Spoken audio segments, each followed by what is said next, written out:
Hi, I'm Terry, and this is session 3 of Basic Piano. I hope you've been practicing. I'm going to do a little bit of a review, and then we're going to learn some new things today. Our last session, we talked about the correlation between notes on the keyboard and notes on the staff. We said that the 5 upper lines in 4 spaces are called the treble staff. Whenever you see the treble clef sign, or the G clef, you are playing in the treble staff. The notes, the lines and spaces are numbered from bottom to top.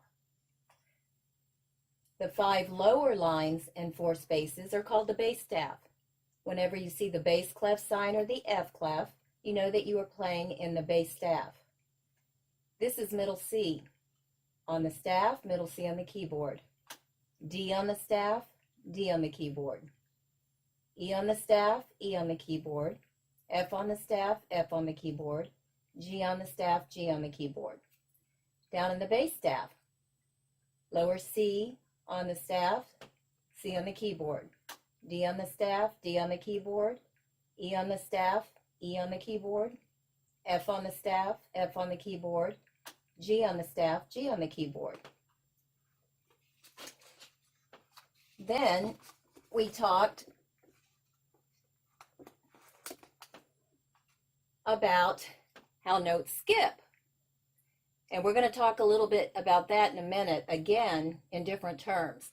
But here is middle C, and then here are the line notes, E, G, B, D, F.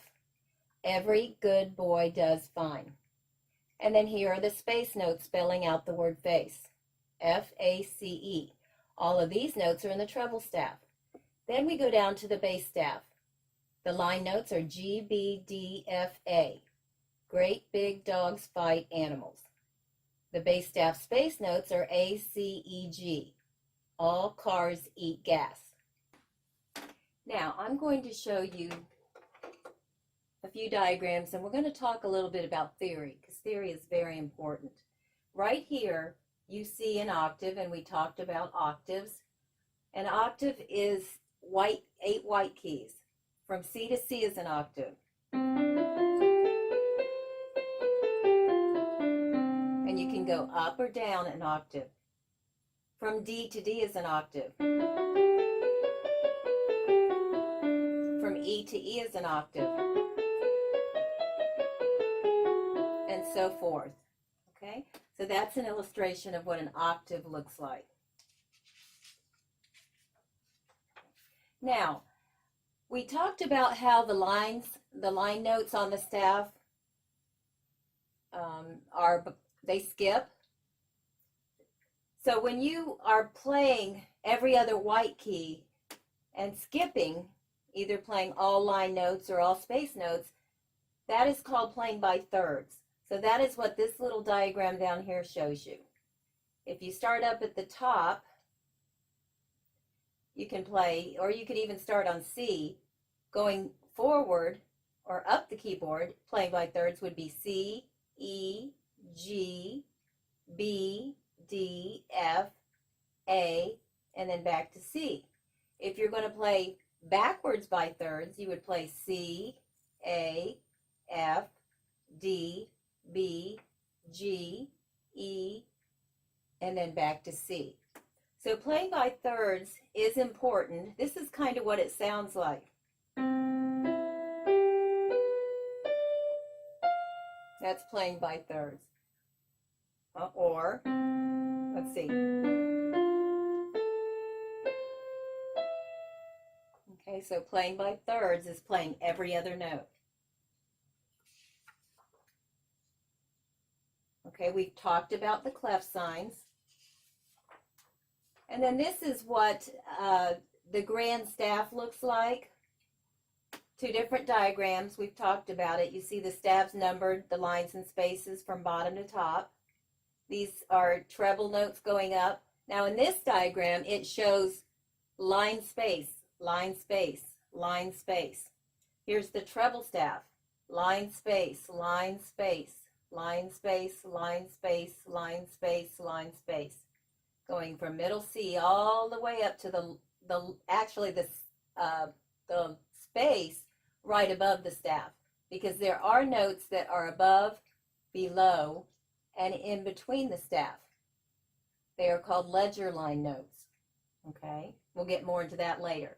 But again, here is a diagram of the notes on the staff not skipping or not playing by thirds. They're playing every single note in order. So that's how that would look.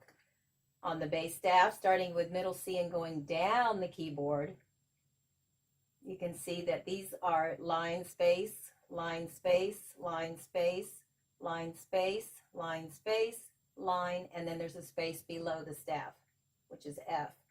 So these are all in the music alphabet order, either going up or down the keyboard. Okay.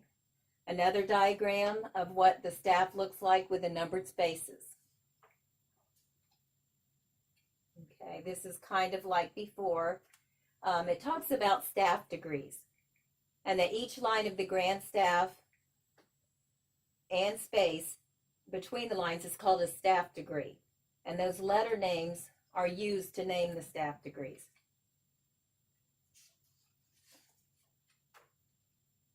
Okay, and then it talks about what pitch is. Pitch is the highness or lowness of musical tones, and musical tones themselves are kind of like ripples in water or ripples in the air, sound waves, and this is kind of an illustration of that. Okay, so when you hear the highness or the lowness of tones, that's pitch. So we're going to go over a little more theory for today. Okay, now I said that there was a bar and a brace on the grand staff connecting the treble and bass staffs. There are also bars that look like this. That's called a bar line. And bar lines divide what we call measures. And measures are just groups of beats and notes. So this is a bar line. This is a measure right here. This is a measure. Now, at the end of an important division or at the end of the music, you will see a double bar line that looks like this. It's a light bar line followed by a dark bar line. So it's two bar lines, and that's called a double bar line. Another diagram of the whole staff with lines and spaces following each other. We're going to talk about notes a little bit. This is a quarter note. A quarter note is a circle with a stick on it. Notice that the circle is colored in. A quarter note gets one count or one beat. Okay. These are eighth notes. 2 eighth notes hooked together with the cross stroke at the top equal the same as 1 quarter note. So a quarter note gets 1 beat. 2 eighth notes get 1 beat, or half a beat each. When you see eighth notes separately, they look a little bit different. We'll talk about that. This is a half note. It's a circle note with a stem. The line is called a stem. Notice that the half note is not colored in. The half note gets 2 beats. This is a dotted half note. A note or a dot after a note adds half of the note value to it. So a dotted half note would get 3 counts or beats. It would get the 2 because it's a half note, and then half of 2 is 1, so the dot adds 1 extra beat. 3 beats is what a dotted half note is equal to. A whole note is just a circle note with no stem. A whole note gets 4 beats, or 4 counts. Now, this is a rest. A rest means you rest. You don't play. So this is a quarter note, and this is a quarter rest. A quarter rest gets 1 count. Okay? When you count, and we'll get into an eighth rest a little bit later, but when you count eighth notes, you count 1 and, because it gets 1 and is the counting rhythm of it. Okay? Because there are 2 syllables or if you were to clap eighth notes, you would clap them like that. A quarter note would be clapped 1. 2 eighth notes would be clapped 1 and, because there are 2 parts to the eighth notes. A half note, I said, gets 2 beats. This is a half rest. It sits on top of the 3rd line, and it's darkened in. A half note gets 2 beats. A half rest gets 2 beats. A dotted half note, you would count it 1, 2, 3, because it gets 3 beats. A whole note gets 4 beats. A whole rest hangs off of the 4th line, and it gets 4 beats as well. And rests, again, mean do not play, that you simply rest. Okay? Now, another thing I want to go over today is our time signatures. Time signatures are 2 numbers over each other. Okay? You see these, one note and then one number, and then there's a number underneath, right on top of each other. A time signature you will normally see at the beginning of a piece. It would go in here after the clef signs. The top number tells you how many beats per measure. The bottom number tells you what kind of note gets 1 beat. So in 2/4 time, there would be 2 beats per measure. The 4 stands for quarter. It means that the quarter note gets 1 beat. 2/4 time signature. In 3/4 time signature, there are 3 beats in each measure, and the quarter note gets 1 beat. 3/4 time signature. In 4/4 time signature, there are 4 beats per measure, and the quarter note gets 1 beat. So the commonality here is that the quarter note gets 1 beat. What changes in these time signatures is how many beats there are per measure, and that's very important to know. Okay, one more thing I'm going to go over are some of the terms, okay? When you see this F, it's a small lowercase f, it means to play forte or to play loud. These are parts of dynamics in piano.